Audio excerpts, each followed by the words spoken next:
welcome all to the Snail Trail 4x4 Off-Road Podcast.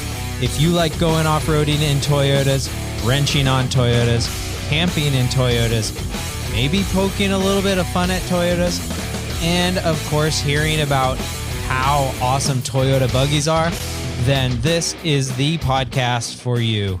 Welcome everybody to episode 371. We're going to be running this similar to a Monday episode just because we're doing somewhat of an interview today with a good buddy of mine. So let's just jump right into the housekeeping and then we can move over to our normal discussion. Since Tyler is down on the lake bed and I'm not there yet, or not going to be there at all, I'm still unsure if I'm going to make it here over the weekend. But I wanted to let you guys know that we will be doing the giveaways for the single tire inflators on next Thursday's episode. And we'll also be doing the birthdays, the FNGs, and everything for the new month during that episode as well. But this month's giveaway is a massive amount of items that Lawless Corey gave us that starts pretty much with a bunch of different styles or a few different styles of flashlights, from a headlamp to normal flashlights to like a road signal flashlight. Almost all those are USB-C chargeable, which is what we wanted to provide to you guys because we're really adamant about rechargeable batteries, rechargeable systems, and streamlining those to be all USB-C. There's also some consumables in there, from flapper discs to grinding wheels to cutoff wheels, and there's a plethora of different styles of tapes. That's the giveaway this month. It ranges around $250 with everything combined in there. There's much more than kind of what I explained. The swag packs and winch giveaway is still going on. We have actually completed all the swag packs, but we're still waiting for 6-String Trucker to get in contact with us and for Redrockethotpocket for being our 450th review. So you only now have a few, maybe a month or so to get into the drawing for the winch giveaway. I know that we have a lot of people entered. Well, we're going to have roughly 500 people entered when we do that, but there are quite a handful of people that have figured out how to enter multiple times. So if you want to get in for that winch, when we hit 500 reviews, we will be giving away a winch. And if you want to get in, then you need to leave a review on iTunes now and figure out how you can do multiple reviews. I'm not going to tell you how, but you can figure it out. Then you can enter multiple times to win this winch. I believe that's all the updates that I have on the docket. I hope everybody's having a wonderful time down at King of the Hammers down in Johnson Valley. I'm sad that I'm not going to be able to really see a lot of people. I know that I'm getting text messages and being bombarded with questions about where I'm at, and I'm just not heading down this year. I don't think I'm going. I did say earlier I might make it over the weekend, but we'll see. I mean, we got the Super Bowl this weekend. I might want to watch that too. Anyways, we've got a great guest for you guys today, a long-time buddy of mine, amazing fabricator. We actually had him on for episode 104, which was, you should have these 4x4 off-road fabrication tools. However, today we're not going to be talking about fabrication in depth, but we will be breaking that barrier. We're just sort of reminiscing because this is a great buddy of mine that we've been friends for a long time. We'll cover that at the beginning of this episode. I'm just super excited to be able to share his story with all you guys. And we're just sort of running down memory lane of our off-road rigs, what we've had, where we've gone, how we've been building them. And then we jump in at the end there to talk about the Toyota Buggy that he built, and then the massive upgrades that he's been doing here in the last year or two. That's pretty much not making it a Toyota Buggy anymore. I thought this would be a fun episode for you out there because he's going to tell a lot of stories about me that I've never really shared. Because one, I've either forgot them. There's a few times in this episode where we go, oh my gosh, it's been so long ago, I don't even remember. But he shares a lot of stories about me way back in the day that when we were beginning wheeling that I've completely skipped my memory. And it's just fun to be able to share these stories and reminisce and sit down and have a great time with a good buddy and talk about these old time stories, talk about our rigs. So let's jump over. Let's meet Hustlenutz, my good buddy Jason, and let's begin this episode with a bang. And I really hope you guys enjoy it. I had a fun time recording it with him, and I hope that shows in this episode. So let's hear a quick note from Brian, 4 Wheel Underground, and then we'll get in with the interview.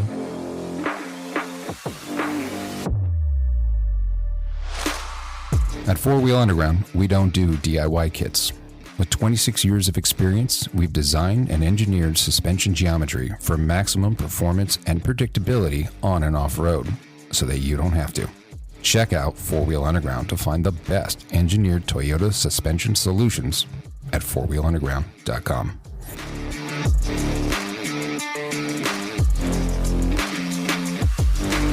Welcome back, ladies and gentle ladies out there. As I alluded to in the intro, I have a special guest here today.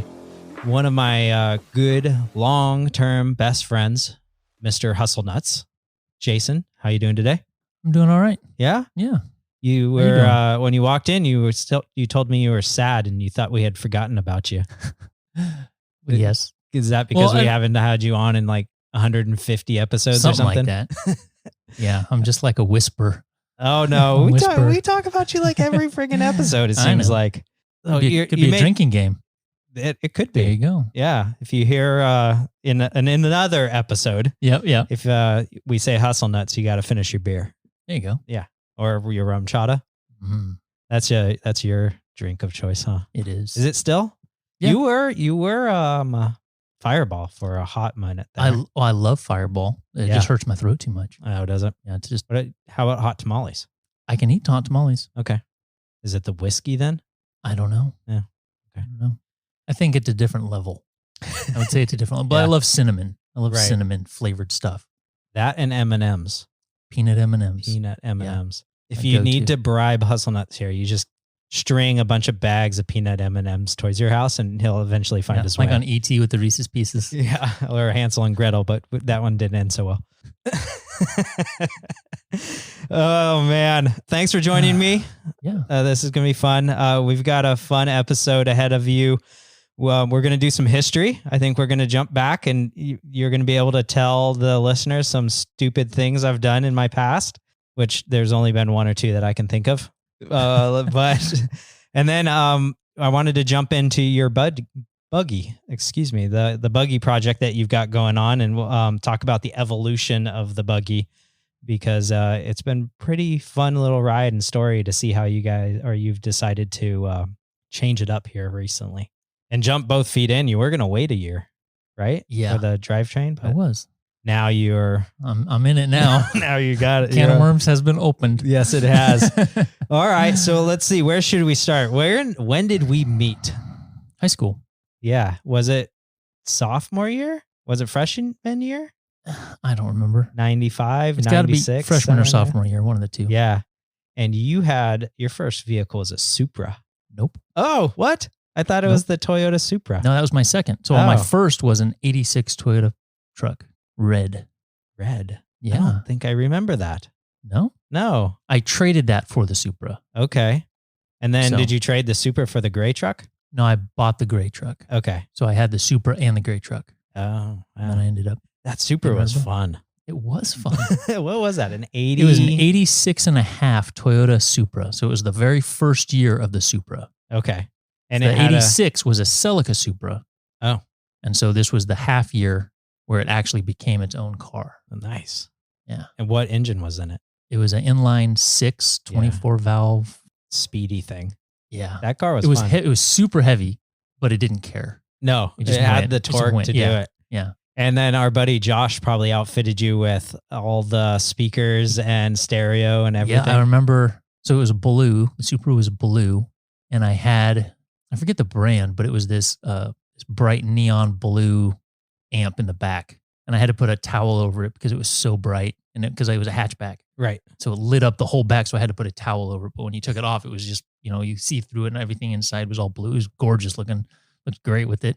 But at night, all the reflected Oh yeah, off you couldn't the back. see anything, so you had to cover it up. Right. So And then did you have subs in there too at the time? I probably had like an 8-inch or something. I Okay. had the little trunk space wasn't that big, Right. but I think I had one there. They had back seats. Did Barely. Yeah. I think I fit back there once. But I think it had, I want to say it had like 6x9s in the doors or something like that. Yeah. And Josh hooked me up with the top of the line stuff for it, you know, Yeah. because he had a connection. he did. He was able to find, or he knew a guy. Yeah, he knew like the company who made the speakers or something. And I he don't got know. them direct. Yeah, but he was able to get all different brands. I don't know Yeah. how he got it, but Yeah. he hooked us up fat whenever we wanted stereo stuff. I think that was the only one that he ever did for me. Oh, Because he because you know me, I don't have a stereo in any of my other, I mean, my Tundra has a tape player in it. does it? Yeah. I just found out that the Tacoma Charlotte has a CD player.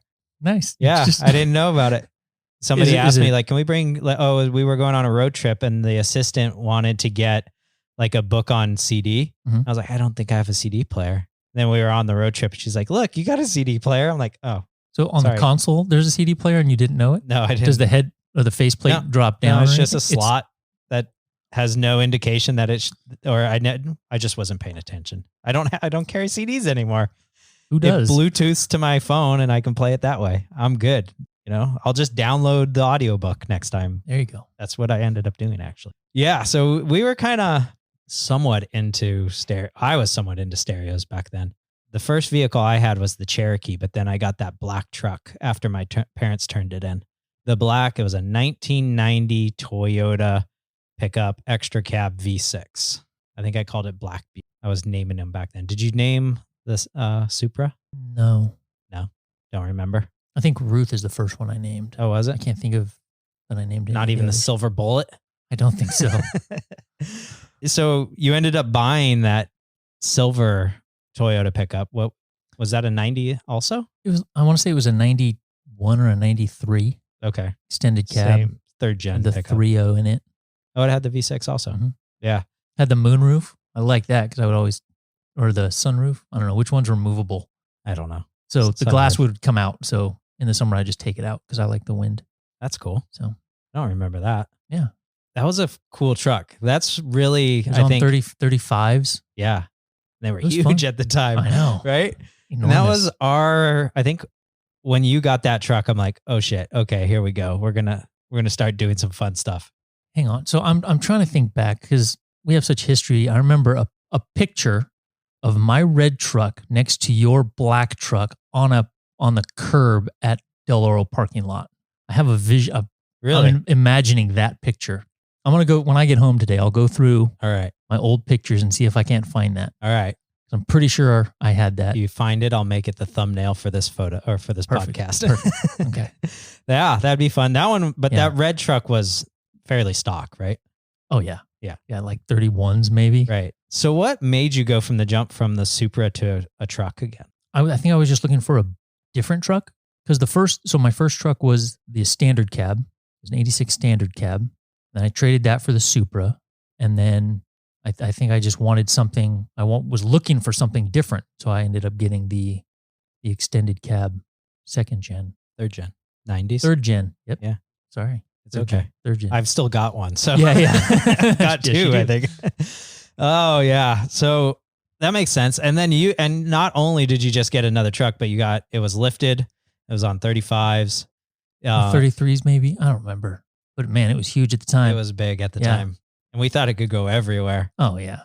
And we had, let's see, what did Wagner drive at the time? He had a Jeep. Yeah. I don't He had a remember what Jeep. it was. Joey had a Power Wagon. Yeah, an older Power Wagon. That was Yeah. cool. Adam Adam had had Moojup. Moojup, which was a A YJ. YJ. And he did a lot of stuff to that. You know, I don't even know what he did. I remember he put wide track axles under it or something. So Yeah. it wasn't full width. No, It was like Scout 44s or something like right. But he had a winch. that. Oh, yeah. I don't think any of us had a winch. Did the gray truck have a Yeah. winch? Did it? Okay. I still don't have a winch. So, Yes, you do. well, I got two on the shelf. I bought you one. Yeah. And I've never received a Christmas present since. Nope. You never will until you it's told mounted. me I had to install it before I get another Christmas I present. figured that's fair. Yeah. Even though I think I got you something last year, Maybe. the Ironworkers. Oh, yeah. That's true. So Speaking of presents, happy birthday, by the way. Thank you. I got you a present. You did? I did. Oh, geez. Awesome. A gift certificate to Harris Industrial Gases. Yep. Beautiful. I will use it. Yeah, I believe you will. I probably have used that much amount of gas from coming over and stealing the all my welder consumables. from you. Yep, all your consumables and everything. Awesome. That's funny. Yeah. He saw the receipt but didn't realize it at the time. He's like, "What'd you get?" I'm like, "Don't worry about it." I put it in that room to try to hide it too. It was sitting on the counter right here. Yeah, you don't know you have a CD player in your truck, and I noticed that receipt in your house. So.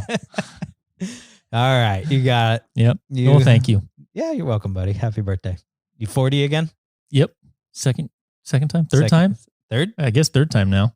You older than me? No, well, if I'm 40 for the third time. No, you 42. got it. I don't know. Okay. Math is hard. It is. You've been doing it all day too. I've just been like burning panels and tumblers and stuff. So tumblers look good. Thanks. Saw that. Yeah. Saw that I'm super happy with them. I should have brought one of the whiskey glasses over so you could check that out. Those look pretty good too. But we'll talk about those another time when I get Tyler back on the horn so I can show them off to him as well. Let's see. So let's move down the line. In high school, we went, I'm going to call it wheeling, though I don't know if it was more just fire road driving at that time, wasn't it? Yes. We didn't really do anything very difficult. No, I wouldn't say. I mean, compared to what we do now, I remember going back, there were all these various dirt roads behind residential areas out in off of China Gardens Road in Rockland. In Roseville, there was between, I don't even know, kind of over by the high school, Roseville High, and where William Jessup is, there didn't used to be any houses out there. We used to go out there a lot. Right. And it was more, more fire road, but it was more aggressive than just a fire road. A little bit. Yeah. It had washed out areas. Yeah. It's like Folsom Lake. It'd be like going out and playing around at Folsom Lake in a way. Yeah. And then I always remember the trail back behind your mom's house. Oh yeah. All the along the railroad tracks. Yeah. The fire access roads by there. Yeah. That's all gated off now. Is it now? I think you're really not supposed to go there now. Before, I don't think you're allowed to go down there. Yeah. But that's where we had Toyota Hill.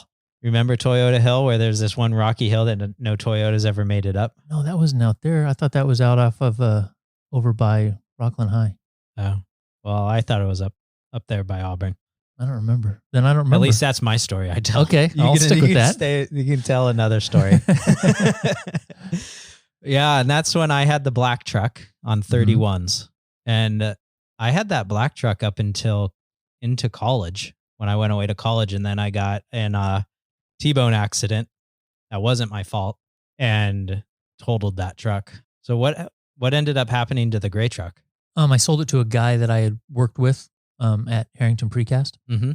And then he started working at somewhere down the street from me, and I would see it still. Oh, that's cool. Yeah, so I haven't seen him forever.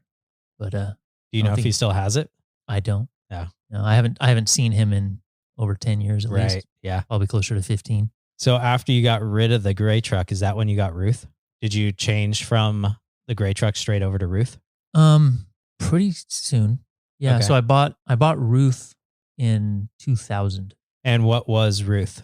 Ruth was an 85 Toyota 4x4 extended cab or King cab. King cab. It came with 33s. I think it had 33s, maybe 35s. And the leaf springs were so arced that whoever I got it from, I don't even remember, there were blocks on the shackles so that there wasn't any bump steer, but that meant that there was no suspension in the front, no movement. Oh, wow. So it was fine when the road was smooth, but when there were any bumps, it just jarred you pretty good. Bottoming out. Yeah, motion. Every time. But soon after that, I cut all that apart and put all pro off-road suspension on. Okay. And that's what I put on Bobcat one. And then I think I got Bobcat in like 2004, I think it was. And you and my father, I found it on Craigslist or something. Yeah. And I was down in college in Monterey, and it was in like Grass Valley or something. I don't even know where it was. I don't remember. I want to say, whoever it was drove to Loomis. Oh, really? I think it was at the Loomis Park and Ride is where. Oh, so they came down to meet you? Yeah, I think like Okay. that's my recollection. but Yeah, and I'm an old then man now, who knows? yeah, and then I remember I had asked you to join my father Mhm. to check the truck out. And then I don't remember if we bought it immediately right then on the site, but I ended up buying it eventually at some Mhm. point. Yeah, and that was the start of Bobcat. And at that It was time, Wildcat. it was Wildcat at the time because that's what tires it had. Yep. It had Wildcat tires. Yep. And I didn't have a name, but my cousin said, "What's the name of the truck?" And I was like, "I don't know. What should I name it?" And she looked at the tires and she's like, "Wildcat." I was like, "Okay." And it had 33s, a little suspension lift, still on IFS. And that's really about it. I think that's all that it had. It was pretty bone stock for the most part. But by that time, Ruth was on 37s. Well, I got 37s after Ruth was stolen. Oh, that's right. I forgot about that. Yeah. So I was back then I was a carpenter and I was parked at the Park and Ride by Sunsplash. Yeah. And I remember I get there so early, there were certain spots that all of us parked in. And when we got back that day, I was looking for my truck. I'm like, "Where's my truck?" And everybody was like joking. And I'm like, "No, where's my truck?" And then they were looking and they're like, "Oh my gosh, where's your truck?" Yeah. So the truck was stolen. They just trashed it, ended up finding it out at Del Paso Heights area. Oh, really? You know, it was just trash. They took the tires and the wheels and they trashed the interior and they left like a floor jack and jack stands and a whole bunch of McDonald's food in the bed of the truck, like breakfast food stuff. It was so interesting. weird. And I think the jack stands and the floor jack are still at the Jarris' house. Really? When I got it back, yeah. That's tucked funny. in the corner. Yeah. But that's when I got the steel wheels and the 37s Okay. because I needed to replace it. Yeah. And you decided to go larger. And then, by that time, you'd also redone the front suspension. Did you do anything on the rear suspension by then? Do you recall? Honestly, I don't remember. Yeah. I know that I had done the all-pro rear springs, the 56-inch springs at one point. But the time frame of everything, I don't remember. Man, that was so long ago. It was. That was 20 years ago. I don't remember. Yeah. So long ago. And then I don't remember the progression for Bobcat so much. I do remember there was a point in time where I had 529s in the rear and 411s in the front. And I went out to haul and I was on 37s. Okay. Because I went to 37s and then didn't regear. And then I decided that was a really bad idea and I need to regear, but I only had enough money to regear one at the time. And that's what we did. But I also, now that I'm saying this, I think I had done the solid axle swap by then. I don't know. I know I wasn't part of that. I wasn't part of the axle swap. That was all your friends down in at college, I think. It's funny. So when I redid my suspension on Ruth, I made a front cross member. Know where this is going. This is a fun story.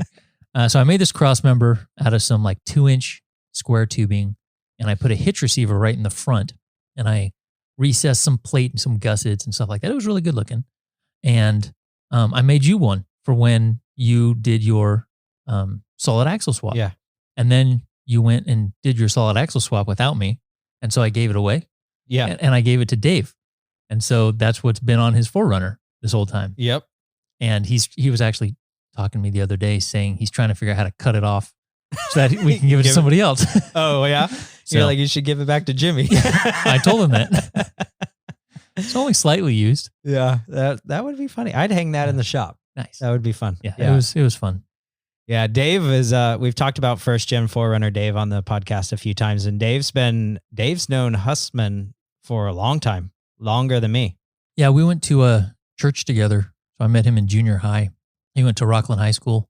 I went to Del Oro, but through church. Yeah. Became friends. And he had a Jeep. He ended up getting that 81 CJ7. That we did a whole bunch of stuff too. I don't know if you were a part of that. A little bit. I remember he put like those Johnny joints in the rear, the shackles, right? So he could get those revolver shackles. The revolver shackles, yes. But he also did the wider axle 44s off of a Scout or something like that. Oh, interesting. Yeah. And we did a shackle reversal in the front and square tube bumper, like a 4x4 cross member type thing. Didn't you have to move the gas tank at some point? I don't recall. Yeah. I don't remember that. I don't either. But then he wised up and got rid of that and bought a Toyota. So Bought a 85 4Runner. Mhm. Yeah. And still has it today. Jeez.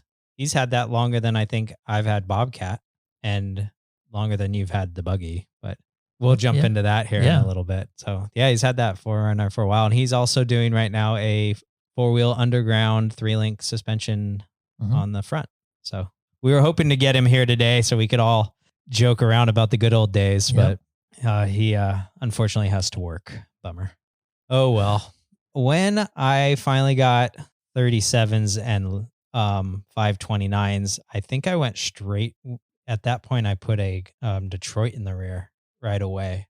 And I remember us going up to someplace like outside of Forest Hill to go shooting one time. And there was a really bizarre rock piles out in that area. I know exactly what you're talking about. I cannot think of the name of the place. I think that was the only time I've ever been there. Yeah. That same with me. And I don't even know, like, it's going to come to me on the ride home. Yeah. When I go home, I'll text you what it is. It was really weird. It wasn't really a trail, but there was like, there's a bunch of trails around.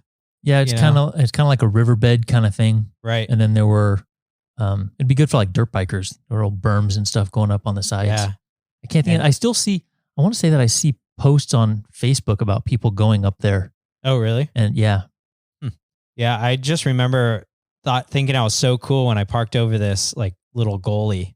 And you were. Yeah, you were for sure. And I hopped out, and I was literally like I was standing underneath my truck, and then you realize I've got to get back in this somehow. I was like, "What? This is crazy."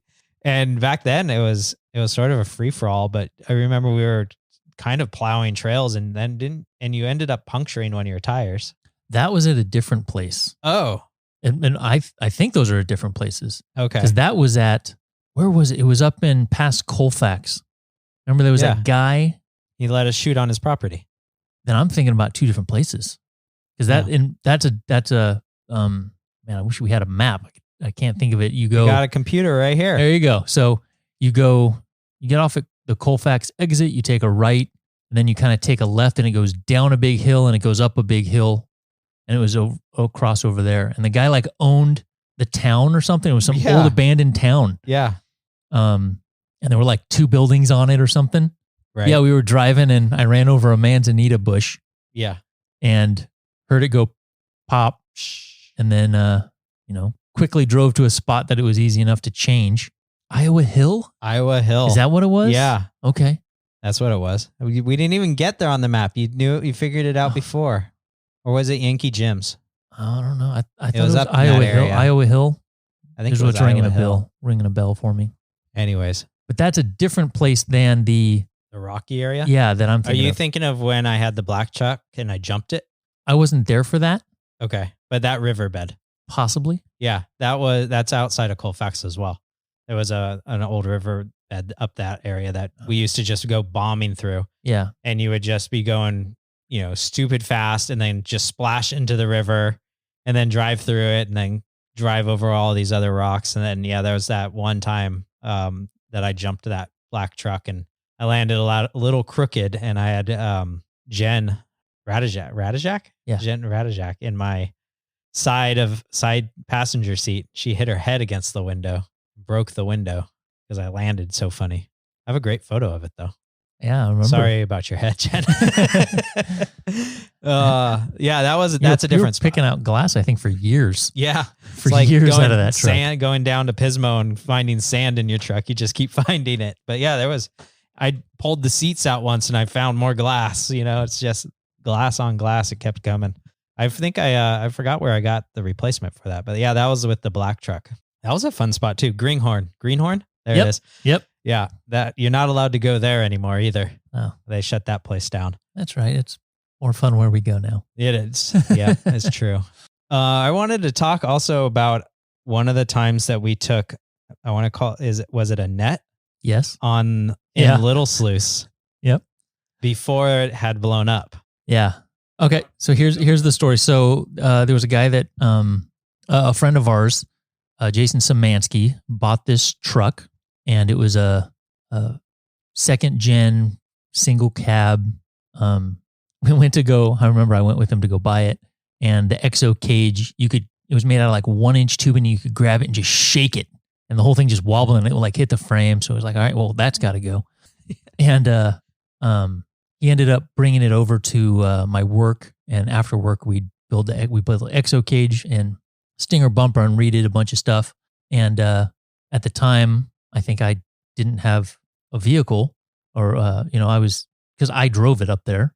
Oh. And so I think it was during the course of the buggy getting built originally. And so he let me borrow it. And it was named Annette. Do you know why it was named Annette? No. After a crack whore. Oh. Yeah. At some That job he site, knew? some crazy lady named Annette. Oh. And that's when he's like, hey, this works. Somebody that was at a job site. And Yeah. how did he know that her name was Annette? I don't remember. I'll ask him. We need I'll to ask figure him. that out. You I'll still ask him. talk to Jason? Every once in a while. Oh, cool. He sends me all kinds of memes and stuff on Instagram. Oh, fun. So. That'll be good. I remember you probably did the longest cope of your life on that truck. Yes. Yeah, I think it was 18 inches long. That's nuts. It was fun. It was a cool design. I kept the little template forever too. Oh, But really? Finally cleaned that Yeah. up. What really drew your love for fabrication? Where'd that come from? Because you're extremely good at it. And Oh, I thank don't you. think it came from any of your parents. I'll agree with that. It's funny. My mom every once in a while still comments about it. When I was a kid, Legos was my life. Yeah. I love building things out of Legos and the symmetry that you can do with it. I'm stupid like that. So everything was symmetrical, and I knew all the pieces I had. And so I would build something, and I would find the one part that I knew I had and the color that I had to make it. And I've always loved building things. And then I ended up learning how to weld at work before I worked at LB. And then I remember the first thing that I ever made for art kind of stuff was a cube. I took some plate and I welded the corners together and ground it all smooth. I was so proud of it, and I gave it to my grandparents. Back in the day, when you were working at Harrington Precast, were you stick welding up there? It was all MIG. It was all MIG. Yeah. Okay, and that's where you were learning to weld primarily. Yep. Yeah. And were you just welding like rebar together for the frames for the concrete? Mostly we lots of rebar cages and stuff, but there's a lot of equipment that breaks, jigs that you need to make, and there's a lot to do. Just random, a lot of random projects. Lots of steel forms to make, fixing forklifts, and You're just sort of the handyman at that point. Yeah, we kind of all were, because we all did our part to do it. All right. So you just really love to weld, and then it blossomed from there? Yeah, and I like carpentry too. I was a carpenter and a welder, and so I like incorporating both things now. Like you see my deck, I got wood posts and steel beams and wood rafters, and I like using both mediums still for things. Yeah, but the steel aspect of it has excelled for me because I work for structural steel for a living, and it encourages my hobby, which is four-wheeling and building things. Right. So it's all worked out for me. Okay. Circling back around to Annette and the story of Little Sluice and stealing, borrowing Jason's rig. Yeah, I still think that's probably one of the smoothest riding vehicles I've ever driven. Yeah. 36-inch IROCs, super wide, and it was just like a cloud. It was so great. And it was on leaf springs front and rear, right? Leaf springs front and rear. Yeah. And I've gone through sluice box now so many times, I don't even remember the details of it because that was so long ago. But I don't think I made it all the way through. But I made had to get pulled backwards. I made it almost all the way through. Yeah. So I just remember us being on like two wheels and part of the frame on the driver's side at one point. And I was like, oh crap, this is so much fun. This is so rad. I'm hooked. Yeah. And I don't think I took Bobcat up at that time. I don't think I had it ready for that yet. I think that was before I really had Bobcat. I don't remember. Yeah. Those times. That's so long ago. It is. Holy crap. It is. Oh man, I'm gonna just name this episode. I can't remember. It was so long ago. Okay. I'm too old. I don't remember. I do remember taking my dad out on the Rubicon one time because my dad kept asking me, why am I building this rig that is just performing very stupidly for the road? Why am I continuously building this rig like this? And so I took him out to the Rubicon, and this was early mid 2000s. And he's like, okay, I get it. I think I was with you. Yeah, I think you were. He said, pretty much he was like, I get it. I know why you're building this rig. I'm shocked about how capable this thing is. I never want to come out here again. Yeah. Yep. It was funny. Oh man. Going on from Ruth, at one point you cut the floor out and raised the entire drivetrain and made it a true flat belly. Yeah. So I cut the floor out. I basically pivoted the motor on the motor mounts because they can kind of rotate, raised the transfer case up, built a skid plate or a cross member for it. I didn't really have a skid plate for the belly, but nothing hung down below the frame rails, right? Other than the drive shafts, and that worked great. I had that little trap door, built into the tunnel on the inside because it was so high. So you had to. Yeah. That's the only way to get to the drive shaft. Center console. Yeah. Sort of. Yeah. And that so that was the only way you could access the bolts out of the rear output for the drive shaft. Yeah. Because everything was tucked up so high. Right. I remember you talking about it and doing that, and I was just like, what the hell is going on?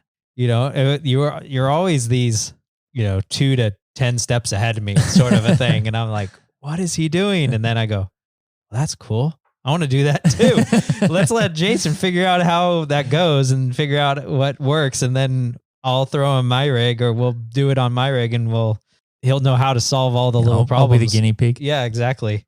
And I remember at one point I was like, I'm only going to get 35s. And you rolled your 37s in front of it. I remember that. Yeah. And I was like, well, shit, I guess I'm getting 37s. That was at the Cheris's, I think. It was. Yeah. That was funny. Yeah. And back at the Cheris's, we can once again talk about the pond. Oh, yeah. Why don't you tell that story? I don't remember. It's embarrassing. I don't know the total gist of the story. I do know what I've been told, but I did receive pictures of Ruth sideways in a pond. And then I show up and I find out that you were changing the radiator fluid, and you just needed to let the rig run. So it like bubbled out or something. And you didn't have an e-brake at the time. And so you were letting the truck run and it wasn't moving. So I think you went into the Cheris's house, and then at some point you saw your truck moving, rolling back into a pond. Yeah, for the most part, that's pretty much how it went. Yeah. So on a 22RE, the lower radiator has a hard line, a hard tube. Yeah. And I had a very small pinhole leak in that. Yes. And so my goal that night was to fix that. And so, I had my truck parked on this concrete slab, and it was sitting just outside of the shop. Yeah. And so I took everything apart and I cleaned it really well. I put like a dab of JB Weld and like a little sheet metal screw I remember to cap that thing off. And it worked, right? And got it all put back together, topped it off with water, and I was letting it run to warm up. And I had I think it was the Trail Gear disc brake kit. And so I didn't have an e-brake. So it's sitting there on this flat concrete, and I'm putting away tools, and it's, 5 minutes or so of it just idling, trying to warm up. And I go into the shop, and the doorway of the shop looks at where the truck's parked. And so I'm walking away from the truck, putting tools away, walking towards the truck to get more tools to put it away. And at one point, I turn around to walk back towards the truck, and the truck wasn't there. And, my heart kind of sank, and I ran out, and the truck is just slowly rolling backwards. And unfortunately, backwards leads to a pond, and nobody else was around. I was debating on whether or not I should try to slow it down or anything. And I'm like, well, if I get hurt, then I'm screwed because nobody's around, kind of out in the middle of nowhere in Penryn. And I remember it kind of veered to the passenger or to the driver's side as it backed up, and the back right tire dropped off the little bank, and then the front right tire dropped off into the little bank, and it sat there for a second. And my heart's like, ah. And then it sank in the silt and rolled over. Oh, no. Super slow, super slow. Yeah.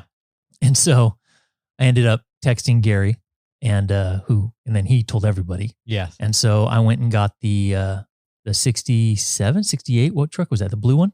It was right around there. Yeah, 68 Yeah. Chevy truck. And I tied a chain around the rock sliders and to the truck, which is a 2-wheel drive truck. And I tried to back the truck up to try to ride it as much as I could.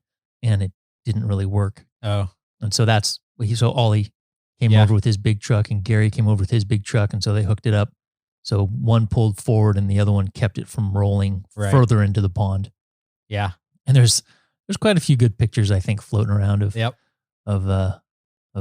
green algae and stuff all up the back window and things like that. Halfway across the dash. Yep. I remember that. Yeah, so I think that's when I took the engine out to get it rebuilt. Okay. And that's when I cut the floor out and redid that. Oh. That was the reason why I did it. I'm like, well, I don't have an engine. I might as well be working on something because you know me and my projects. I always got to be working on something. Always.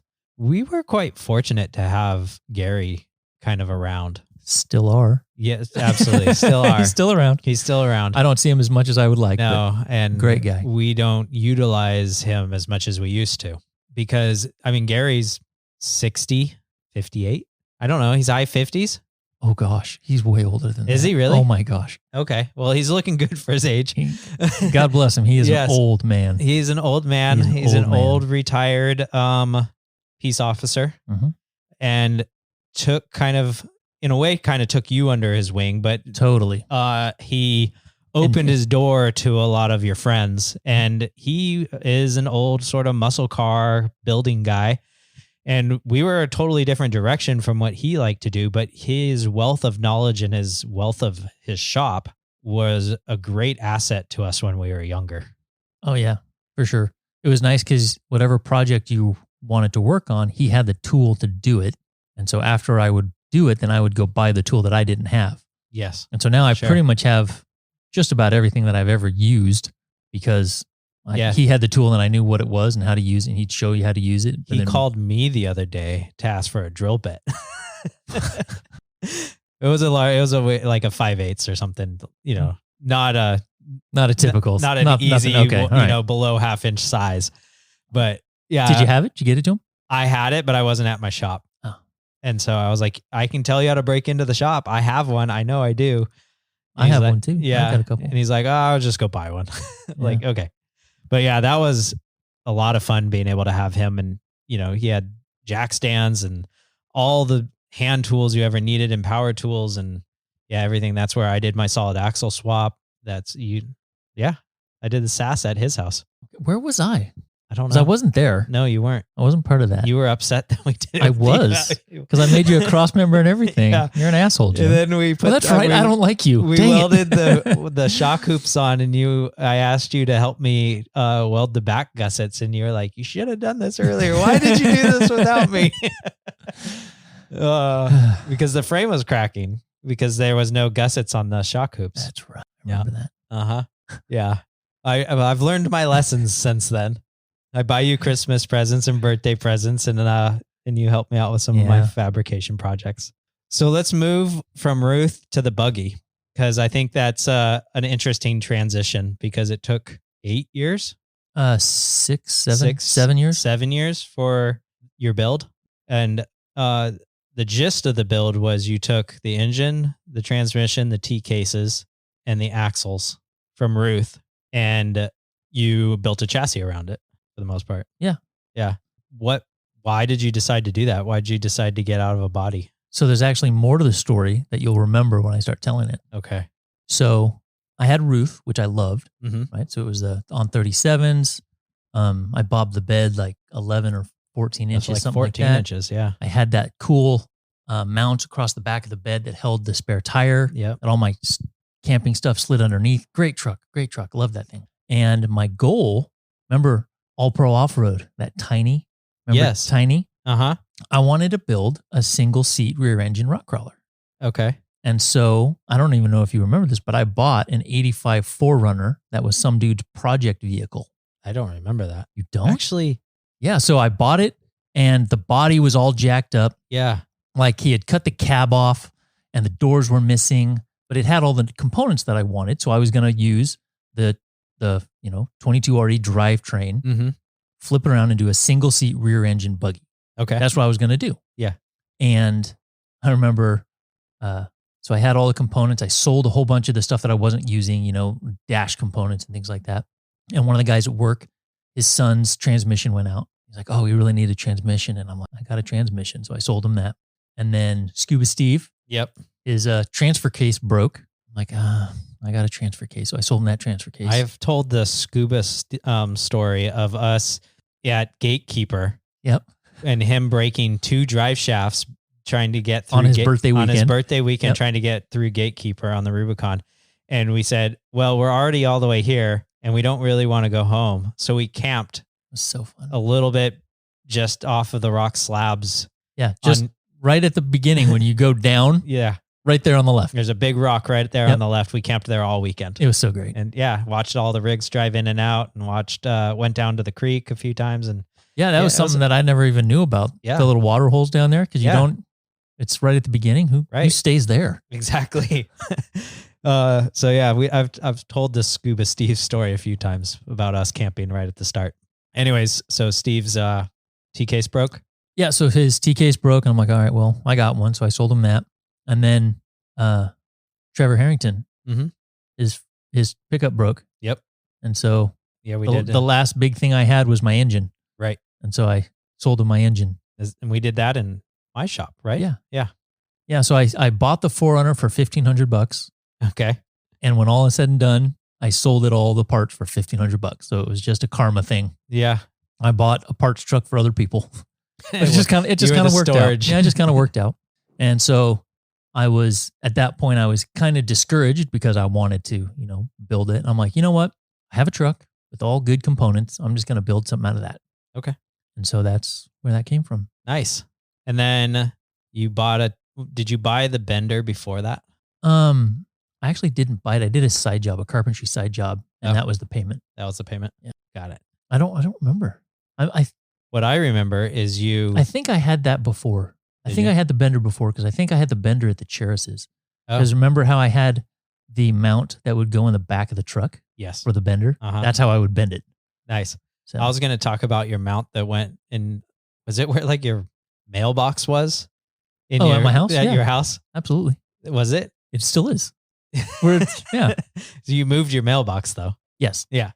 So when you got that house, you ended up like you would remove the mailbox and you would bolt the bender down in the concrete. Well, so I moved the mailbox first. Oh, I thought it was a removable mailbox. No. You're like, I'm going to bend today. I need to take my mailbox out. No, I just moved where the mailbox got mounted to the other side of the driveway. And then you took over that space and you made a pedestal for the bender. Yeah. So it's just a block of concrete with a piece of, I think, 3-inch pipe sticking up. Okay. And it's the threads on the 3-inch pipe. So when I'm not using it, I can just cap it with a 3-inch pipe cap. Right. People don't even know it's there. And then when I need to use it, I take off the cap and I have this pedestal that I screw on to it. And then I bolt my bender to that. Works great. Yeah. Works great. It was really kind of crazy, ingenious in my mind. I was like, you just totally built this pedestal out in the front yard of your house. I'm like, that's so cool. I only envision you like out in the street, cranking a bar around every single time. I do. Yeah, that's what happens. It's funny. It's low traffic. It's okay. Yeah. Yeah. And then. But one of the things I had to do that for is because it's a manual bender. Right. So I don't have hydraulic bender. Yeah. So. And so on the buggy, you got rid of leaf springs because you had leaf springs on Ruth. Mm-hmm. And you went to triangulated 4 links, front and rear. Correct. You were on the stock 85 Toyota front and rear axle. No, IFS rear axle. Correct. Yep. So I had the wider rear axle. Yep. And then you incorporated the chassis around the 22RE, a W56 and 2 T cases, one with a 4.7. Correct. Yeah. And you built everything else around that thing. Yep. And there was a lot of times that you would call me up and you're like, hey, come over.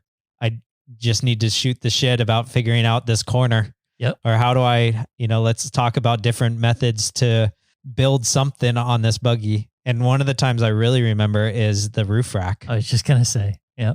And he has the cab of the buggy is flat across the top and then curves down like, a D pillar kind of would, except this. Yeah. Would this be D or C in this case? Just from our knowledge. I don't know.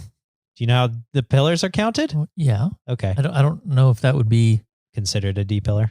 sure. Let's say D. Okay. Anyways, it curves down. And then we were talking about how he's building his roof rack. And he said, one of my ideas is sort of sloping it down like this and then tying it in so it's at this weird angle. And I said, that'd be cool. And you're like, should I do it? I'm like, would you be pissed if you didn't do it? And Yeah, I you're remember like, that. yeah. And I was like, well, I think you got your answer. Yeah. That's actually the lines of the roof rack and how it matches the chassis is one of my favorite parts of the buggy. Yeah. I think it really makes it stand out. This back, especially that back corner. Yeah, that's my favorite. It looks so good. That was really fun. Yeah. The buggy is also one of the key features of the buggy is showing off the toolbox. Yes. Everybody loves the toolbox. Everybody does love the toolbox. It's Yeah. massive. That's why. Yeah. It's this full pull-out drawer. How far does it extend? 3 feet. 3 feet.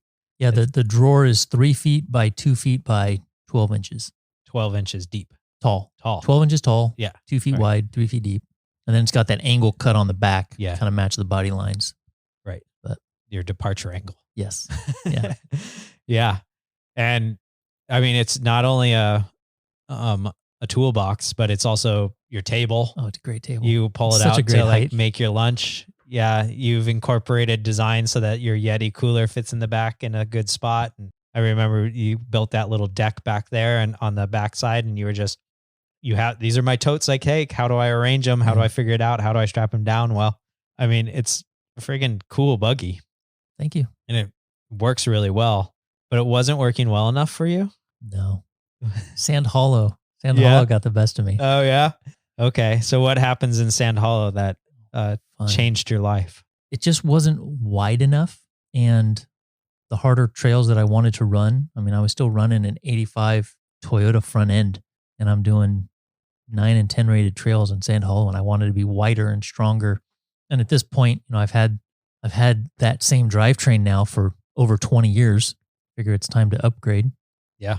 So it took me 2 years to save up. So I put the Spider Tracks 40 spline axles in it using Gearworks thirds, which was awesome. And Yeah. the steering is ridiculous. Yeah.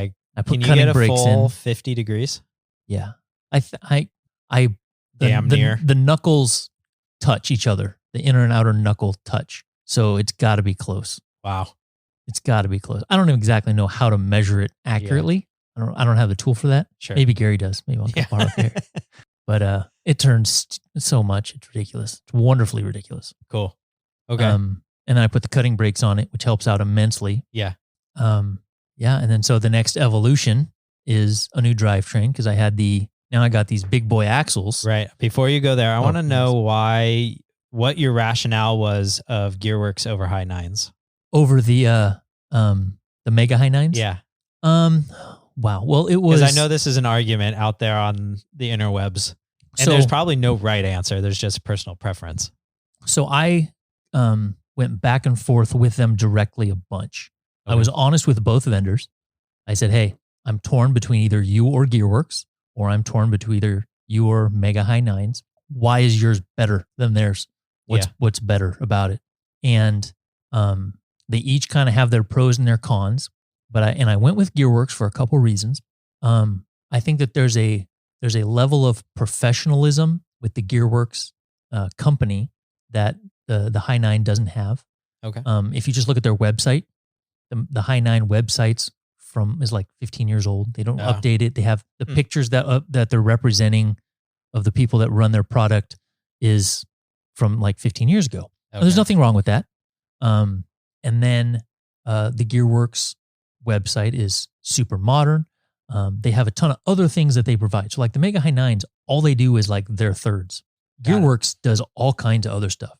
So through Gearworks, I was able to get even just the straps that hold the U-joint to the third member. Like they have that. So I bought that. You know, they had the magnet that you put inside the diff to catch all the little bits of debris. You know, they had all that you can buy. So I thought that I like the fact that they offered a lot more products. And then also, I mean, so many Ultra 4 racers use them.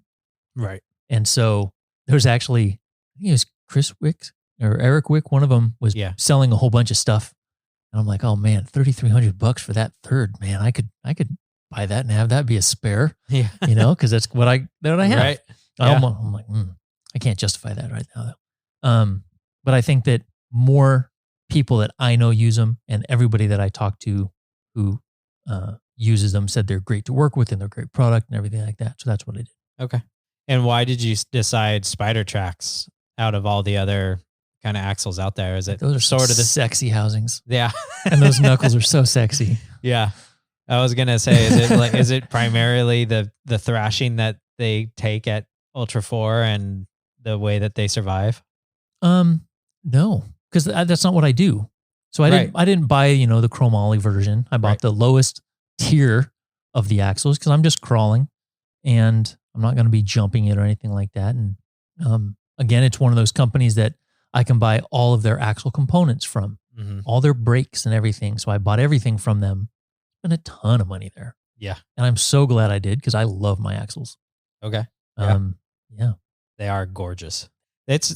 And hopefully you never break them, but I hope not. I'm going to be shocked. I want to see the photos of where you were when you do. Well, hopefully you're there. Hopefully that too. Hopefully you're there. That'll be fun for me. I hope it never happens. And so since you got bigger axles, you decided to do bigger drivetrain also. Yeah. So I've had the Spider Tracks axles for one season, and I was able to go to Sand Hollow last May, and it's so much nicer. I was able to do so many more things comfortably. I felt like I was doing it safer. There were obstacles that I did this time that I would not have tried with the Toyota stuff just because they probably would have broken. Right. Not only could I, the width, the extra width, because I'm 10 inches wider than I was, the width helps you stay up on things. But man, the nerve of, okay, I might be in this weird little tight spot and break a knuckle, break a third member, break an axle shaft, and now I'm the weak link and everybody's got to spend the rest of the day helping me get out, and then I got to fix it. And I don't want to be that guy. Right. I want to be capable and not worry about breaking anything. And so step one is new axles. Okay. And then the step two is the new drivetrain, which is so fun. Such a can of worms, putting a new drivetrain in an existing chassis that wasn't built for it. I'm learning that lesson pretty good right now. Are you regretting not building another chassis? No. I think I have too much heart and soul into the chassis that I have.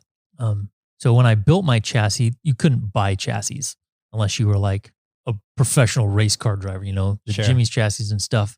I couldn't get one of those. So I made my own. And of course, there's things that I would have done differently if I had known now, like taking that big corner off my fuel cell for better visibility and stuff. I would have done that at the beginning. And there's one chassis in particular now from Richard Halsey that I love, his 3-seater chassis, that if anything happens to my chassis, I will put my drivetrain in one of his. Okay. They're gorgeous. I love the layout of it, the look of it. Cool. But who is that? Richard Halsey? Yeah. Oh, I don't think I've ever seen that chassis before. I'll check it out. So awesome. But I can't justify the money or the time to do it because I need to keep going on the project. And I really do have a whole lot of me in my chassis. Obviously I've had my stuff for so long. I'm not the kind of guy who builds a chassis and then sells it and builds a chassis and then sells it. I know a lot of people do that. I'm just not like that. I just want to keep mine and figure out how to make it work with what I'm wanting to do to it and learning as I go. Yeah. So what drivetrain are you going to be putting in the buggy? Which we've not even said. You have a name for your buggy. I do. We haven't told it yet. So Ruth was the truck. Yes. And Surenity is the buggy. Correct. Yeah. There's a theme around some of your names. Yeah. And if you find Husmann on real life, you'll have to ask him what it's all about. Well, let's figure this out. So if I say my buggy's name is Surenity, my dog's name are Kaylee and River, and my cat's name's Anara. Yeah, you should be able to figure it out so from that. Shoot me a DM or something if you figure out what I'm naming them after. Right. That's fun. Are you gonna get? And I can thank your dad for that. I can thank your dad for that. Oh, for really? He was the one that introduced you? Yeah. Okay. I think you did because of him. Yeah. And Okay. good times. Good times. It is a good time. Your dad's great. He's something. So I want to, let's figure out what drivetrain, or how did you figure out what drivetrain that you wanted to throw in the buggy? How did that all come about? Was it just research, or did you have friends tell you suggestions, or did you just call up Jesse Haynes, or how'd it go? So I was fine with the 22RE, but I knew I wanted just some more power and more torque, and I didn't need a V8. I don't think that I would use it to its potential because I'm not going fast out in the desert or anything like that.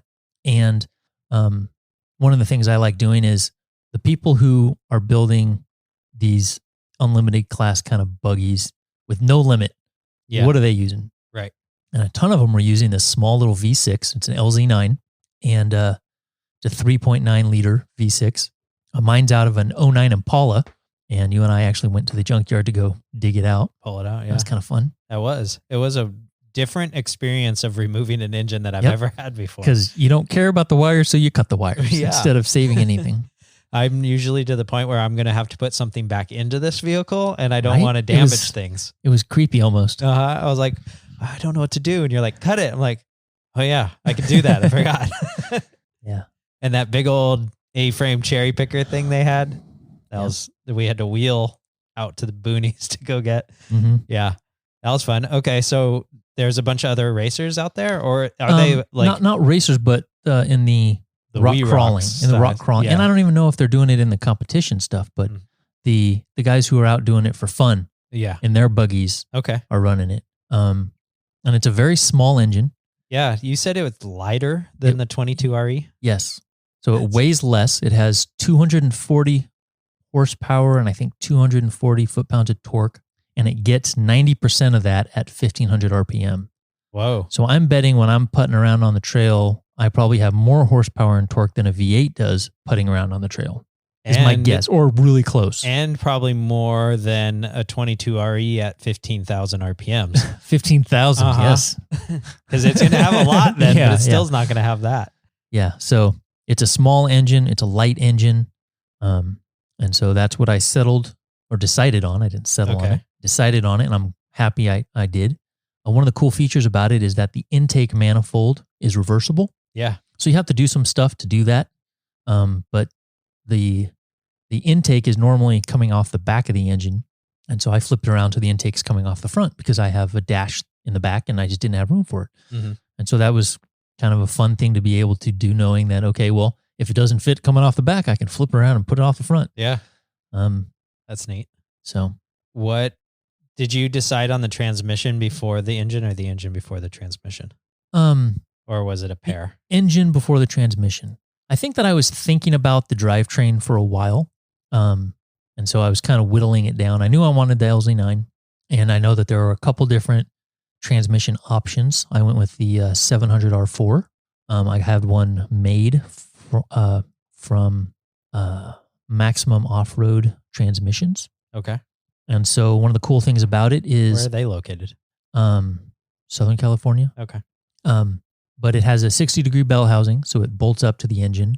It has a lower first gear than like a Turbo 350 or Turbo 400, and it has an overdrive. Oh. And so that's all winning in my world. Right. It is longer than the other transmissions, but just by a couple inches. But I'm replacing a W56 and dual Toyota cases, so it's still stupid short compared to what I had. Sure. It's like 8 inches shorter than what I had, so the length wasn't an issue. And an inline, a 22RE, which is an inline 4, and you're going to a V6, which is only 3-cylinder, so you're probably making up some space there too, right? Yeah. So the drivetrain is much shorter than my old one. And then what are you putting on the back of that? Oh man. I have a Midnight Metalworks Dana 300 case. I think it's gorgeous. It is. It's so pretty. It's ridiculous. It's so shiny. It really is. You got to take a before photo because it's not going to be that shiny for long. Oh, probably will. Yeah. I mean, it's just going to get dust and that just wipes off. Okay. So, Until you go through some mud or something. I'll go around the mud. I hate mud. That's a form. Yes, it is. Yes, it is. That's funny. Cool. So what stage are you at now in this project? Well, Third version of, or fourth version, 10th version of this project? I don't know. So I have the transmission bolted to the engine suspended by ratchet straps. The T-case isn't on right now just because it's kind of in the way. But my current project is making the headers. Oh. So I got the exhaust flanges. I drew them up, had them cut at work as mock-ups. And then I'm doing it out of stainless. So I sent it to Send Cut Send, which is in Reno. Yeah. So those came in last weekend. Got Cool. those bolted up. And then I ordered some stainless steel tubing through JMD Exhaust, I believe is what it is, I don't JMD. know. And so that came in. And so I'm starting to figure out how it's going to get routed. I got 1 5/8" tubes. I'm going to go to a 3-to-1 collector on each side. I got to do a 2 1/4 crossover and tie them together and trying to figure that out. So you're going to do the three per side to one tube, and then you're going to bring both of those 2 tubes into one tube and shoot it out the back, in theory? Basically. Yeah. Yeah. And so one of them is going to be a crossover, and you're going to cross over the bell housing Yeah. Just behind the engine. and in front of the center console, Yes. more or less. The dash. The dash. Kind of the There dash. you go. Your dash is cool. We didn't talk about that, how you angled the dash. Yeah, that was fun. It was when you're sitting in the driver's seat, the dash, it's a trapezoid and it's pointing at the driver's head. And so you can't see the sides of it. And so it gives you really good visibility on the passenger side tire. With the 22RE, you could see the intake manifold. With the new engine, I don't even see the engine. Oh, yeah. Yeah, because the engine's so small. Yeah. From the passenger seat, the dash looks bigger because you see the whole side Right. that's normally pointed at the driver's head. So the visibility isn't as good, but who cares? You should put like a The clock passenger. on that side for the Passenger? for the passenger to look at something. So yeah, it's fun. And then it's one of those things to where at the time, I didn't know of a lot of people who did that, but now everybody does that. Yeah. Or they have the dash sitting so low, they just kind of look over it. I mean, have you seen Gold Digger Mm-hmm. on Randy Slosson's, Yeah. how low that engine sits and the whole dash sits right on top of the back of the engine. It's so low, you don't even look around it. You just look over it. Yeah. Just crazy. It is weird. It's an interesting design. Yeah. I'm curious how he's going to do this year. Hopefully well. Hopefully he's going all in for the sure. With Hopefully that everybody building. does well. Yeah. But they all can't do number one. So This is true. we'll see. This is true. I know the Wicks are going pretty hard this year as well. So they at least want a podium, if not better. I want everybody to finish. I don't want anybody to get hurt. Yep. That's the goal. If everybody can finish, that'd be awesome. Yeah. Probably not going to happen. No. But I can hope. We're recording this on the week of King of the Hammers. Right? That's Yeah. going on this week. You've never been down to the event. I have not. Is that something that is a bucket list item for you? Nope. No? Nope. It's not your game? It's not your Not, wheelhouse? not my cup of tea. No? No. Too many people Too many yahoos? and my whole eating issues. Yeah. Just not worth it for me. Yeah. It would be, So- I think you would enjoy the build mastery of for the sure. vehicles that are Oh, yeah. down there. I mean, that's why I Yeah. always like going to Prairie City when they have races Mm-hmm. out there to check everything out. Yeah. We went to a few national races up in Reno when it was there. And then we walked around. I'm blanking. It was I'm blanking his name at the moment. I don't know. He just won, or he won the Sand Hollow shootout event. Oh, Wong. Yeah. Oh my gosh, I can't think of his first name. Yeah, we saw his car. Yeah. We were talking about the plastic UHMW on the bottom. Mm-hmm. Now he cut his with a Sawzall or something, and I cut mine, and mine was all super You had your, tight, like laser. Yeah, water jet cut. Water jet. And he's like, "Yeah, I just cut it with a Sawzall." David? No. Yes, Dave Is Wong. it Dave Wong? Dave Yeah, Wong. Dave Wong. Sorry, Dave. Yeah. Apologize. Yep. I was somewhere at, I think it was a nationals event. And then he came walking up to me and he was like, "Hey, haven't seen you in a while. How's it going?" And I was like, "Oh man, that's cool." He totally famous. Well, you remembered us from walking around his rig and him standing there. And then we like we had no idea who he was. Yeah. We're like, "Is this your rig?" And then he's like, "Yeah, it is." And so we just started bombarding him with questions.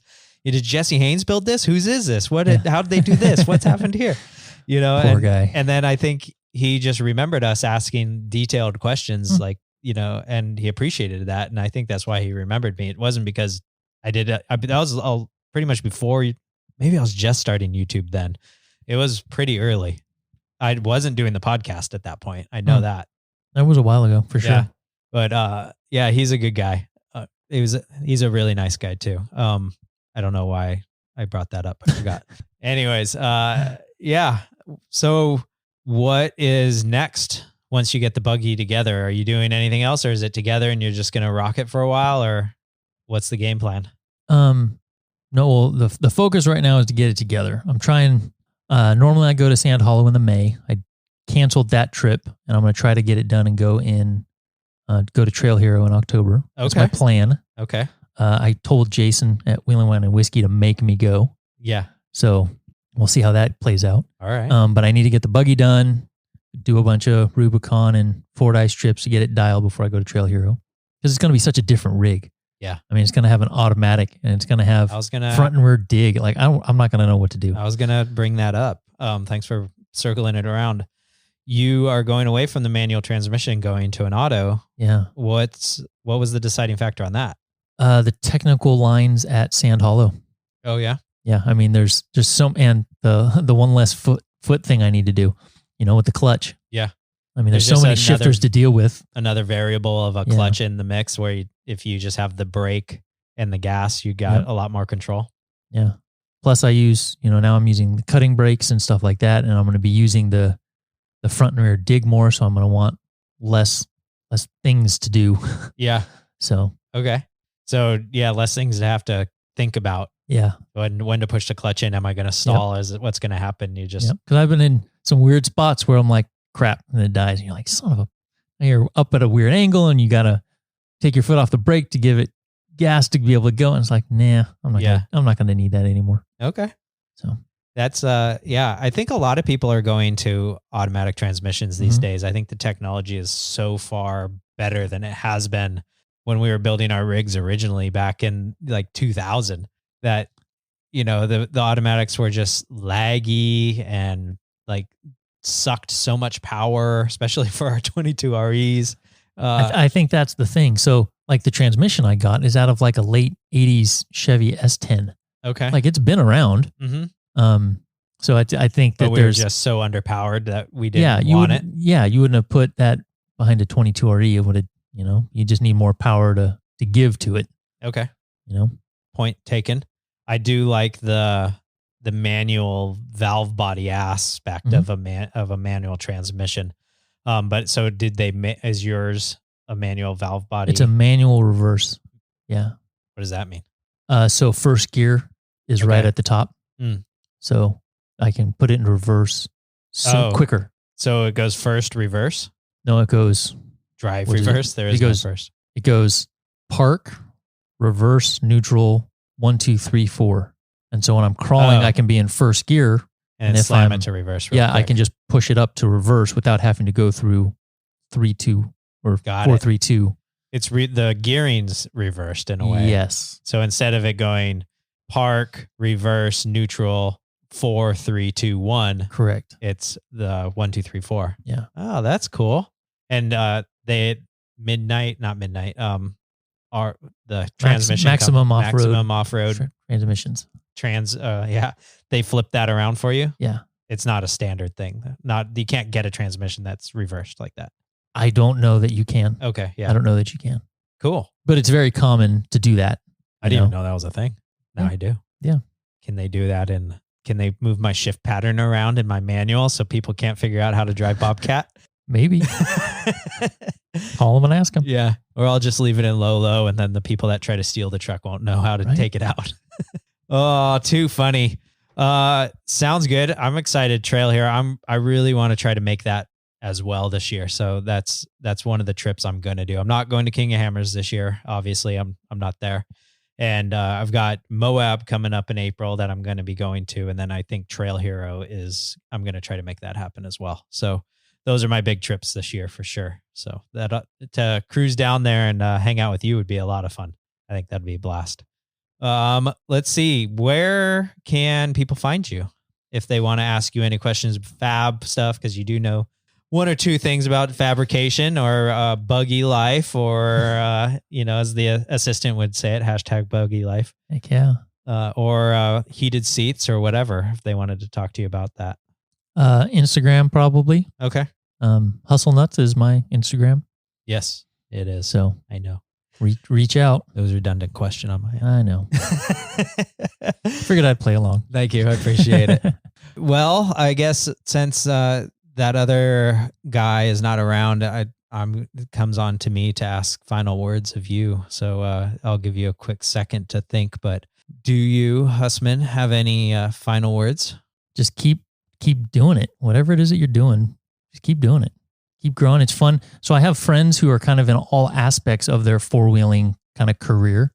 I have, friends who are just getting into Toyotas and they're leaf sprung Toyotas. And then I have friends who are building Jesse Haynes portal axle buggies and stuff like that. So I kind of have all over the gambit. And, if you go to a gym or something, you see the guys that are totally ripped and the guys that are heavy and they're trying to start, and it's like, just keep doing what you're doing because we're all in it for the same fun and the camaraderie. And I love that you can go and talk to Dave Huang about his rig and anybody else. I mean, everybody wants to talk about their rig. So it's so cool that we can live in a community where everybody wants to talk about our rig and everybody's fine with talking about it. And I just love that.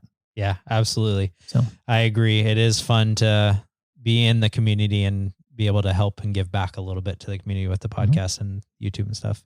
And with that, my friends, keep crawling.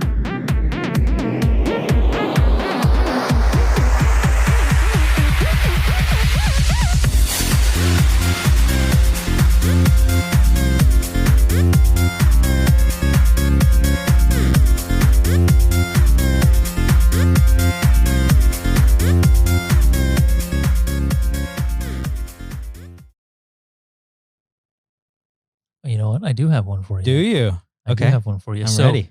When I was much younger, I would babysit. And one of the kids that I babysat told me a joke. Okay. And it stuck with me. And I think it's hilarious. I'm ready. Why did the monkey fall out of the tree? I don't know why. Because it was dead. It was just so funny. How old was this kid? Like 7 or 8. Oh my gosh. Came up with that. I just thought it was the funniest thing. Oh, it was a made up joke from him? Oh yeah. Yeah, that's great. It was great. Sometimes those are sometimes the kids get pretty clever on those and sometimes you're like, ouch. Like that's scary. That just stuck with me. I was like, because it's dead. I was like, sleeping? I don't know.